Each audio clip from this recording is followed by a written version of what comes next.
a palavra sagrada para o reavivamento matinal.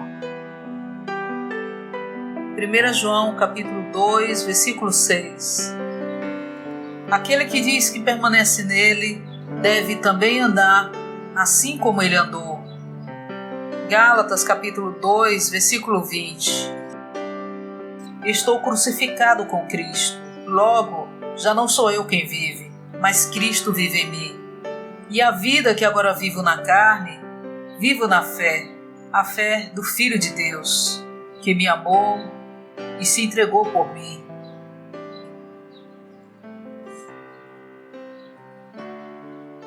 O Deus triuno processado e consumado passou pelo viver humano para estabelecer um modelo para os futuros homens-deus ser crucificado, a fim de viver para que Deus seja expressado mediante a humanidade. Isso é claramente revelado em 1 Pedro capítulo 2, versículo 21, que diz que Cristo, em seu viver humano, nos deixou um modelo, um exemplo para copiarmos. Em Filipenses 3, Paulo disse que ele vivia uma vida conformada à morte de Cristo. Paulo colocou-se naquele molde de morte para ser conformado a ele.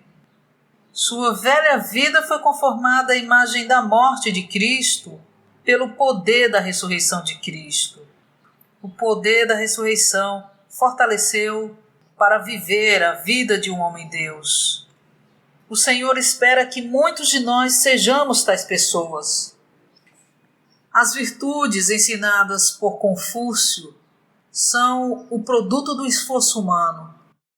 Elas, essencialmente, não têm nada de Deus, mas as virtudes cristãs autênticas, ensinadas pela Bíblia, não são resultado do esforço humano.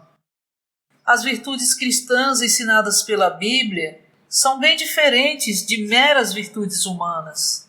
A diferença é que a natureza das virtudes cristãs é a natureza de Deus.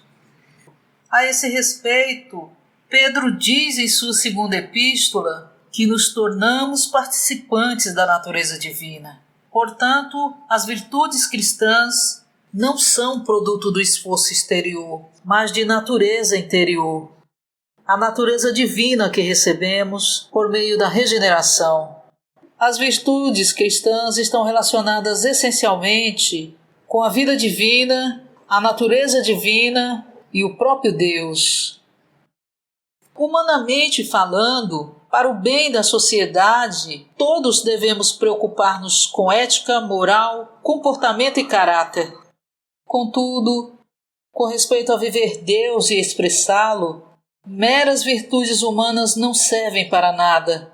Pelo contrário, tornam-se obstáculo a isso. Se quisermos viver Deus e expressá-lo, precisamos ver que é necessário até mesmo que nossas virtudes humanas naturais tenham fim.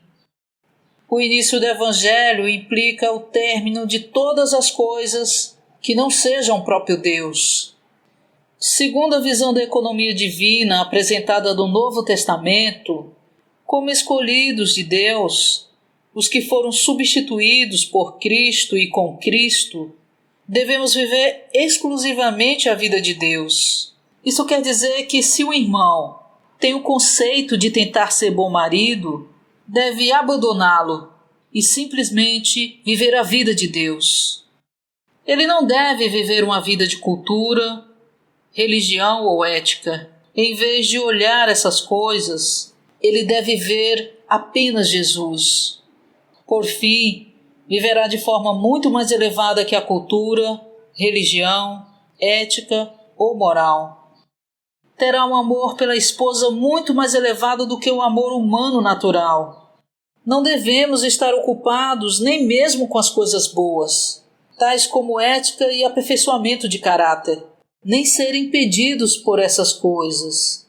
Em vez disso, devemos estar ocupados, totalmente tomados com Deus triuno, aquele que teve um viver totalmente de acordo com a economia neotestamentária de Deus e para ela. Aquele que nos substituiu consigo mesmo É agora o Espírito a viver por meio de nós. Não devemos permitir que nada que não seja Ele nos encha e ocupe.